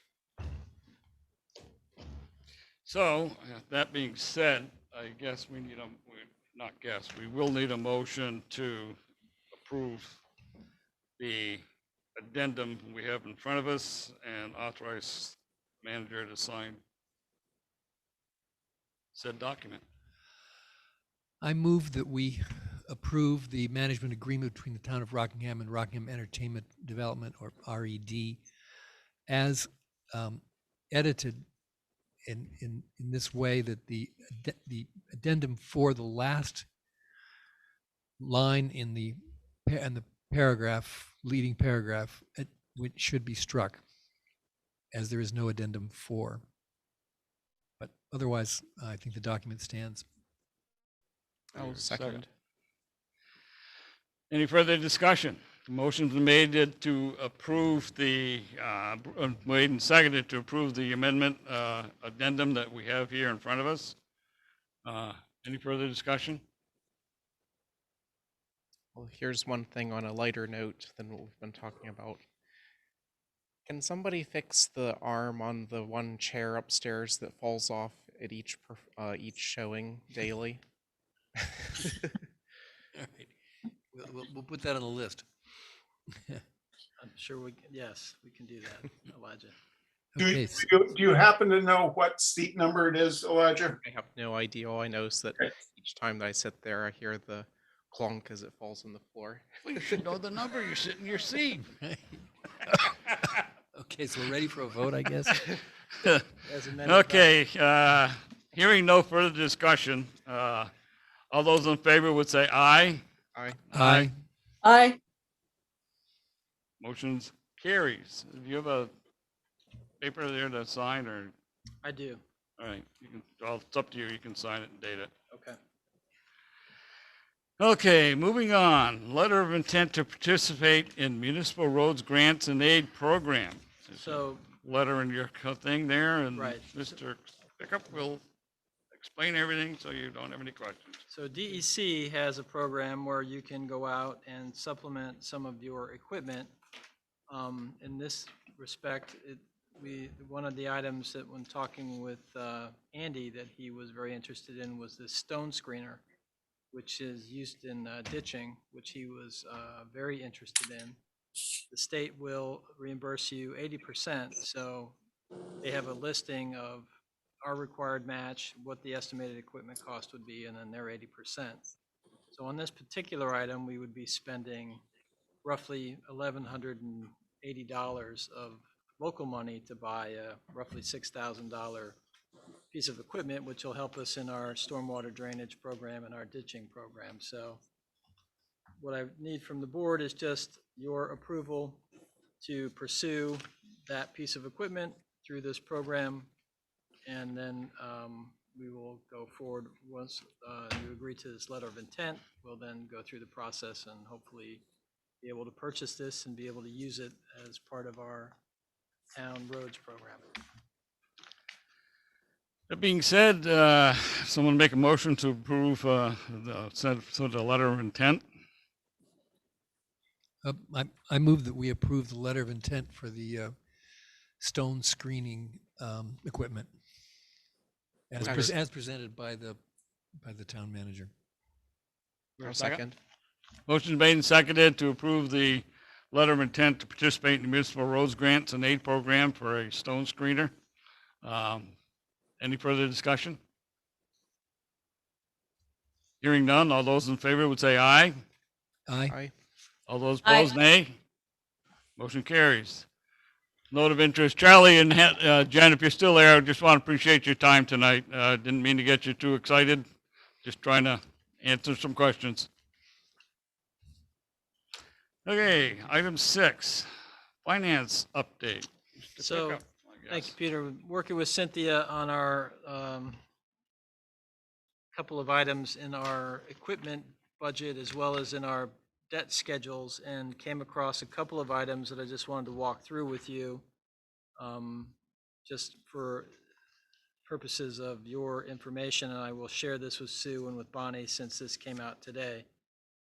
Basically, if you look, you'll see in last year's annual meeting and in our budget that we had approved, there was a debt service line that was, I highlighted in yellow, which was a sewer line extension, and it was a principal payment.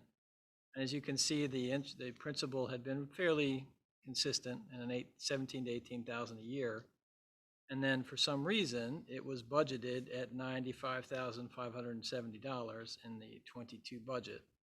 Went back through my notes. I can't come up with a reason why that was budgeted at that number. It appears to have been just a mistake, but be that as it may, you'll see that your debt service numbers would jump from 633,560 to 738,620 roughly. So there is some additional funds that were available as part of the appropriation in the annual meeting. And that somewhat is important as you walk through, and we went back to 2016 in the equipment fund itself, which I had attached. So you'll see that there's a whole series of items here. So we started out with a rough balance of you can see the $66,000. You normally had a normal transfer in as, again, part of your annual meeting or your annual process. In this case, we had issued notes for specific purchases.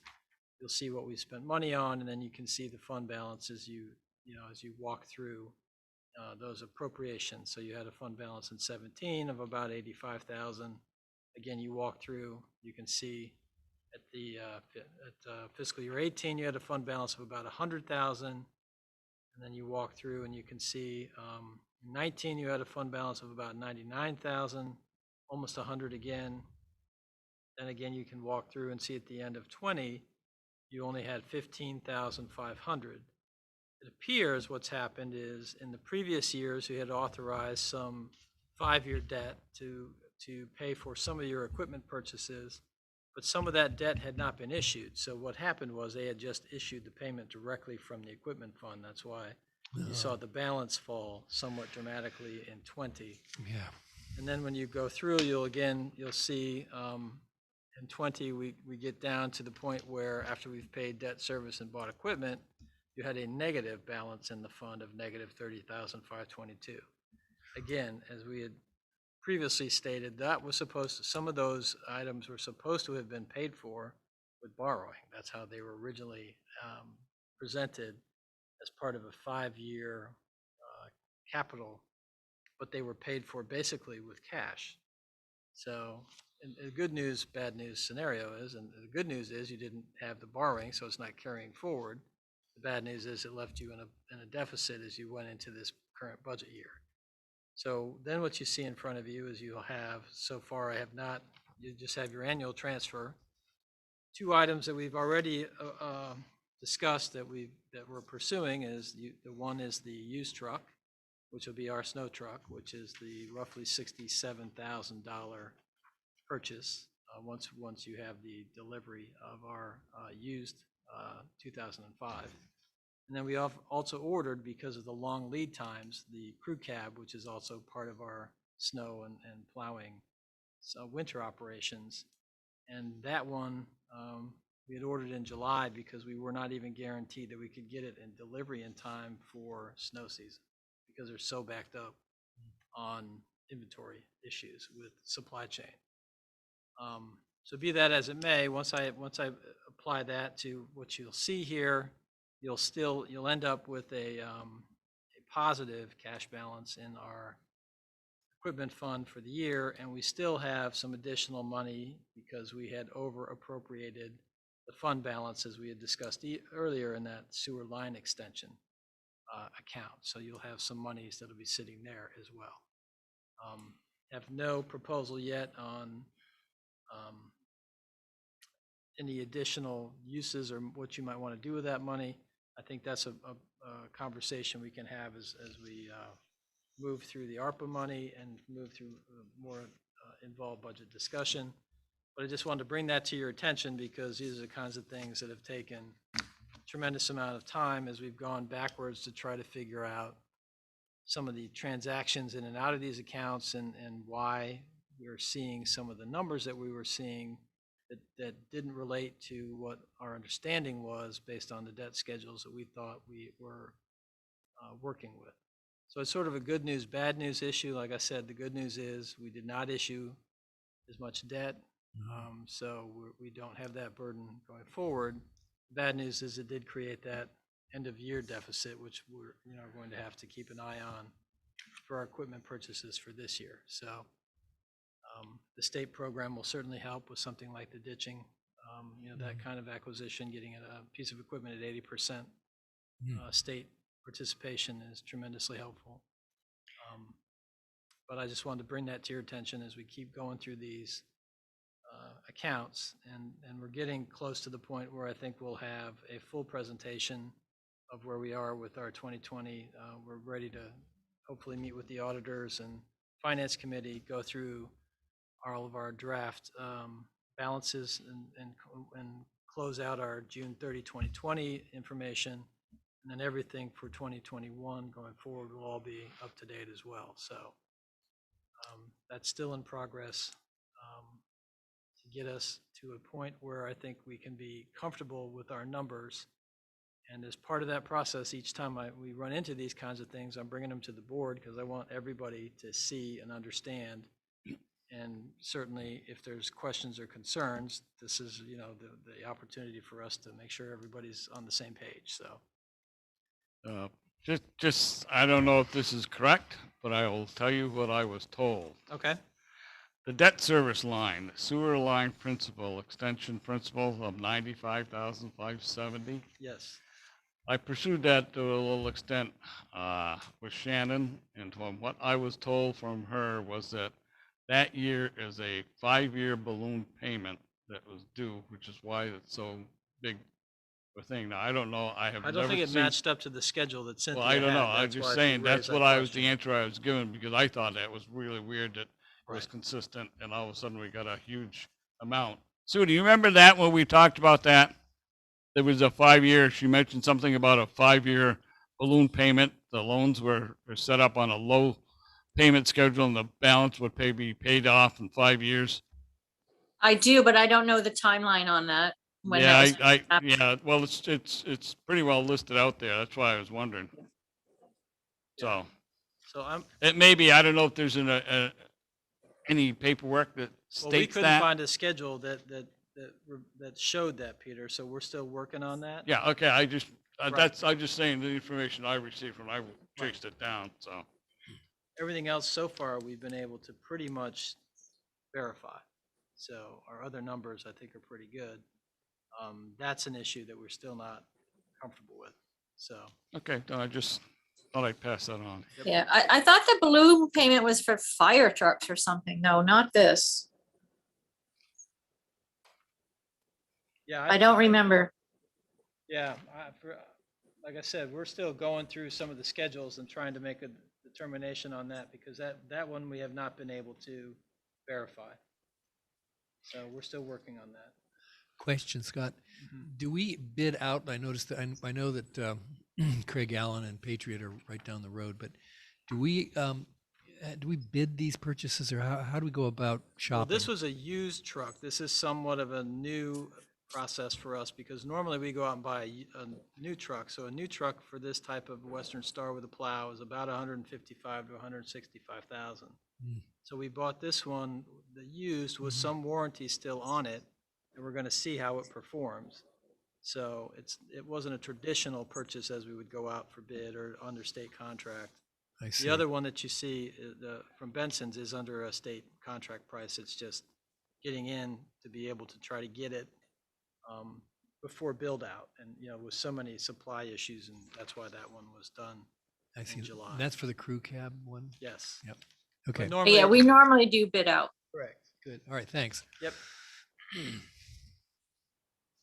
Are any other further questions on the finance update? Thanks for bringing that to the board, Scott. It's really important for us to see this stuff. Yeah, and again, Peter and Jigs have been working with Cynthia and myself, and I think our next meeting will probably be with the auditors to kind of go over where we are. Okay. And hopefully then we'll have a more comprehensive report that we can then bring to the public. I think we've been hesitant to publish all the numbers until we know for sure that, that everybody's on the same page, and that, then we can feel confident and have a pretty full, point in time. This is where we are. These are our fund balance numbers. These are our, carryover numbers. These are all of our issues, and hopefully everything at this point, knock on wood, has been reasonably as anticipated.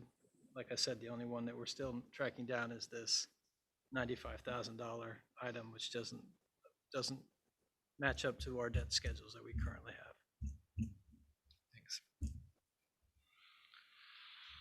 Okay, we're done with the main agenda, so we'll move down to review and approve orders, bills, and warrants. I'll take a motion, please. I move to approve orders, bills, and warrants. Do we hear a I second? will second. Motion's made and seconded to approve review and approve orders, bills, and warrants. Any further discussion? Hearing none, all those in favor would say aye. Aye. Aye. Aye. Coming around for signature. Review agenda items for October 7th, 2021 meeting. We gonna have any finance or, I don't know if we'll have the full. we shouldn't probably, usually we do that at the second meeting Right. anyway. I'm guessing so, we'll need to have a meeting with them first, Peter, and I just don't know if we have enough time between the end, Okay. this joint meeting and that to get everything done. Director Elijah, you guys have anything you want to? Okay, and that meeting will be October 7th or October 6th? I think that's the first Wednesday. It's the right? Wednesday. First Wednesday, so it's the 6th then. I have the wrong date? Jesus, I do. I must have been using an old calendar or something. Okay, My bad. It is the 6th. all right. Thanks. Okay. The joint meeting is correct, though. If there is any ideas that you come up with, just pop Scott an email and we'll take it from- Peter and Scott, when are we gonna talk about the ARPA funding? Is that something we're gonna do at a joint meeting with the board, the trustees? Because you can combine it with what they may be doing for water sewer. Yeah, there's a bunch of VLCT and state programs going on in October. So I Mhm. kind of wanted to go through all that with guidance and then come to you guys, maybe even doing a special meeting in November. Okay, Because I just want to see if there's any other things out there that we're not aware of yet. There's a lot of guidance with this ARPA funding. And I just want to make sure that I give you very clear and understandable, lanes Right. of how this is going to go. So I think there's 3 different meetings in October about this, so I'll feel better about it in November. all right, thanks. Yep. Okay, review agenda items for the joint board meeting. I know one is going to be the delinquent taxes or tax sale. Yes. So that tax the sale village list is being involved. developed, and we'll make sure that that's distributed prior Great. to. So will we get a listing of those? Yes, And- we're working on it now. It'll be done in time for circulation before the meeting. And then I think the goal at the meeting is to get your sense of, I can ask our 2 different attorneys if they would give me a proposal based on the list that we're developing, and then we can even have a proposal if you'd like for action for going forward. At least you'd have some numbers that you could look at to see. Okay. So So we're just, that list will let us know which ones are under agreement and correct. which ones have broken that agreement, so we Right. know. I mean, we've never gotten that. We've got a list of who's there and what agreement, but we never Right. were A able little to detail on it decipher is important as opposed whether to they were just, broken or not, because once they're broken, they're eligible for tax sale. They just don't kind of let things lapse, and 3 months later, they come out and decide to start paying again. So, that's policy. Our tax sale policy is that Right, we do once they have- broke the agreement, they should be on the tax sale. plus I think Right. the agreement says, or our policy says anybody that's over $2,000 or 2 years in arrears is also, if I read it correctly, but I'll make sure we have a copy of that as well so people can see it. Will That's we, great. also, I think you're gonna give us an update on the why or, Yes, we'll Building. have a proposal for demo, and then there's been, Historic Preservation has met. They had put together a memo about considerations that they'd like to have part of the discussion, so I'll bring that. We talked about the fire agreement, I think that was a previous item that had been raised. So I can bring that. And then just going to give you guys an update on the status of the BF Garage project. So those were the ones that I had open. If there's others, I could certainly add them. Okay. anything else? Ideas from the committee? No, anything comes up? Elijah, your idea about saving the tower of the church, is that still alive? Yeah, that's gonna be in part of the memo from the Historic Commission. Right, we'll Historic circulate Commission. that as part of that. Great. I think we just got that yesterday, Monday. must You met be- Monday and I got it yesterday. I've lost track of what today is. All right. Yeah, recently. I mean, we just came through, so we'll make sure that that gets Okay. out to everybody. Good. Okay, let's move on to other business. Sue, do you have anything? No, I'm all set, thanks. Okay, Rick? We got this cannabis policy questionnaire that came from the CBB, the Cannabis Control, the CCB, Cannabis Control Board. Yeah. I know there's a lot of history preceding my joining the board about the cannabis question, but I just wanted, they seek one person to respond for the town, and I just wonder who that one person should be, and then what the next steps are with the cannabis question. Well, the history you may know is that the town has voted not to have a cannabis retail in the town. That was an election. Right. Okay. I'm not clear, which is one reason I'm trying to get a hold of Debbie Wright, because the village is involved anyway, because if they vote to have one, then they're gonna have to be the enforcing agency with the police department, et cetera, but, I had planned to fill out that form. I talked to Scott about it, because Scott just said, you guys want to fill this out, Mhm. send it to Debbie, and I have no response from Debbie as to what. I mean, I might get one tonight when I get home, but, Yep. just want to be, I don't want to cross what they're trying to, put in, if they are coming up with a no. My opinion is, I don't have any issues with medical marijuana, Mhm. but recreational have concerns. Okay, so was there a town vote, or the town of Rockingham voted on this? Yep. I don't know, I missed that one. How long ago was that? Oh, must have been 4 or 5 years 2016? ago. Oh, right? okay.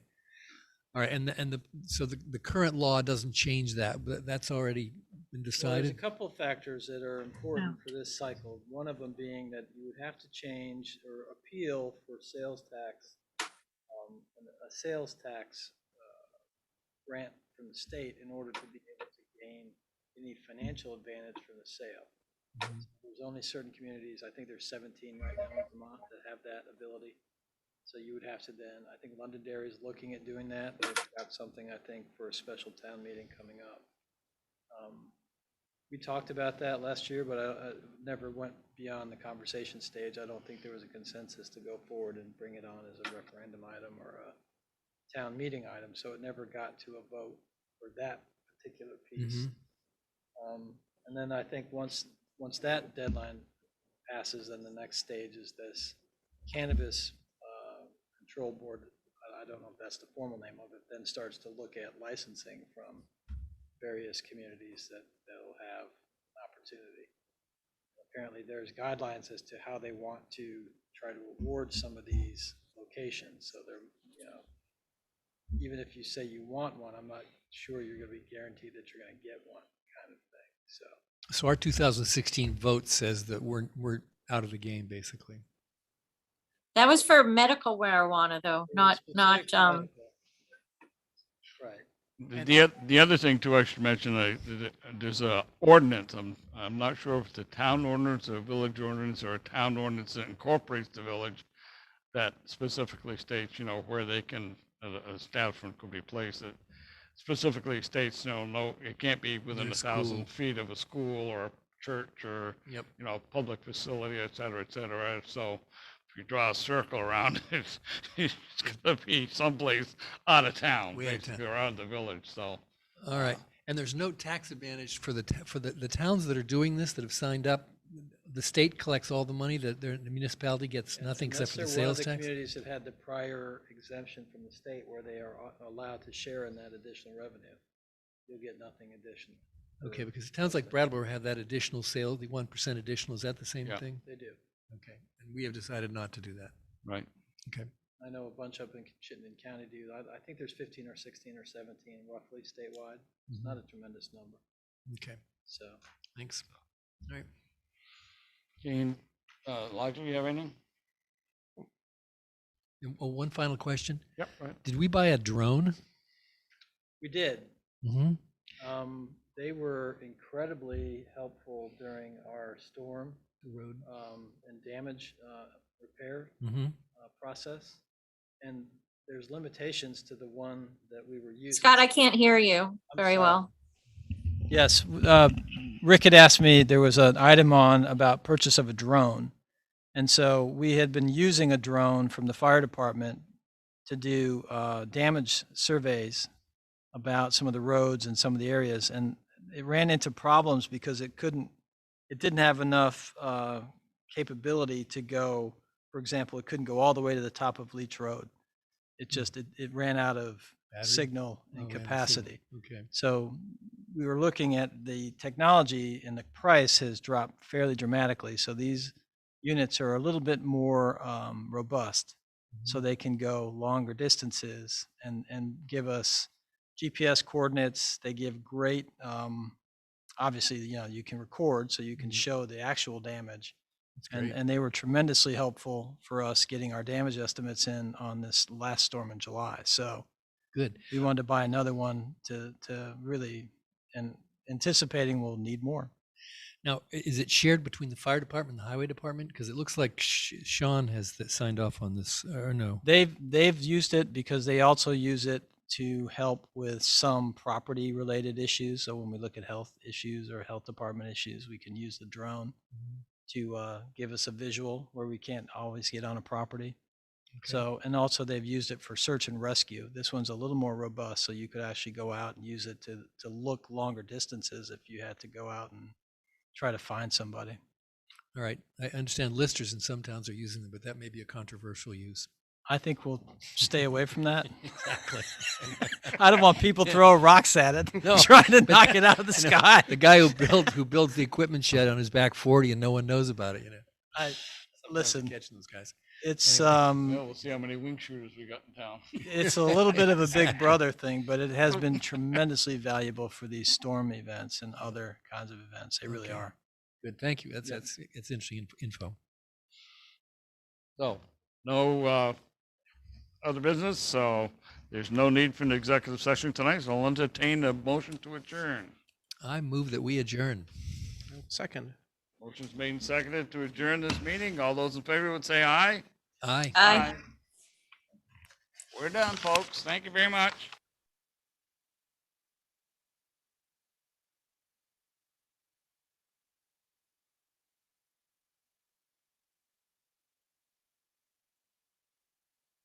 Record.